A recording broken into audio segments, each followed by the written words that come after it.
In the context of my work and at the level of specific country situations, I have come to the conclusion that prevention of genocide is predicated on acting comprehensively and as early as possible in 4 interrelated areas. One is the protection of civilians, and that by protection we sometimes have to mean deployment of international forces, both military and police forces.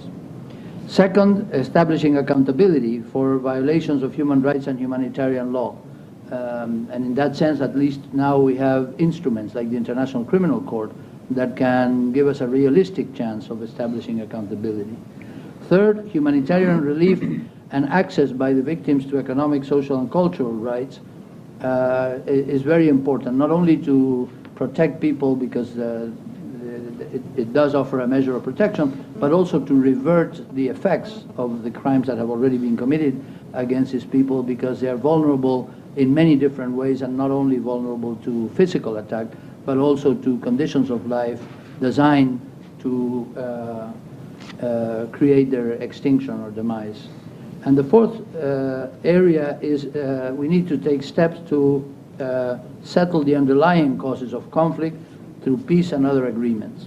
These measures, these 4 areas of measures that I mentioned, offer some answers as to the what, on the what needs to be done. But the how is also of crucial importance. In addressing situations that risk degenerating into genocide, we must make sure that we maintain a clear message on the responsibilities of states to protect their people.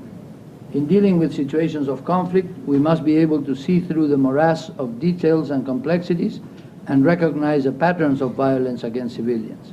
At the same time, we must develop agile tools to respond to challenges, avoiding facile solutions that may worsen or intensify situations of conflict.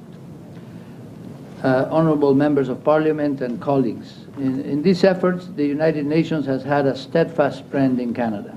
From my perspective as Special Advisor, I have always found support in Ottawa.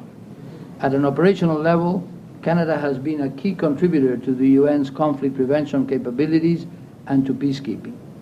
At the normative level, the International Commission on Intervention and State Sovereignty, established by the Government of Canada, has played a pivotal role in helping to broaden international understanding of sovereignty in a way that should help prevent genocide and crimes against humanity. It's an obligation that no country can really avoid.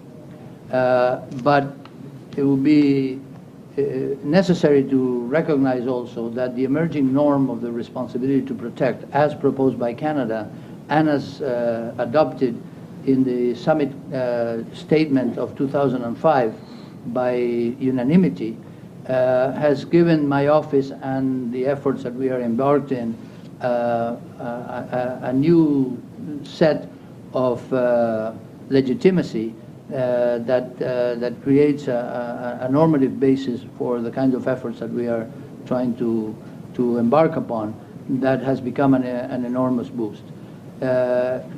Translating the normative, the emerging norms of responsibility to protect into operational actions is part of what my job at the United Nations is. Much more remains to be done in this sense, and it is my hope that the United Nations will be able to continue to count on Canada's leadership in our common efforts to prevent genocide. At this point, when we are changing from one Secretary General to another, it's very important that we look at at the mechanisms that have been put in place, at the experiment that I mentioned at the beginning, and come up with ideas for strengthening this mechanism.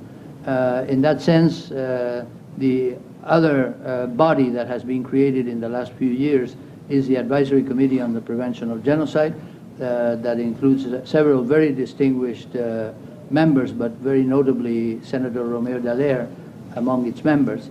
And that committee has met twice this year and has produced an excellent blueprint for how to strengthen the capacities of the United Nations to prevent genocide in the future. And the ideas are particularly strong because, in my mind, they arise from a careful, rigorous assessment of the experiment, the experience of the 2.5 years in which I've had the privilege, but also the very frustrating experience of trying to deal with this very thorny, very difficult issue on how do we prevent genocide in our lifetime.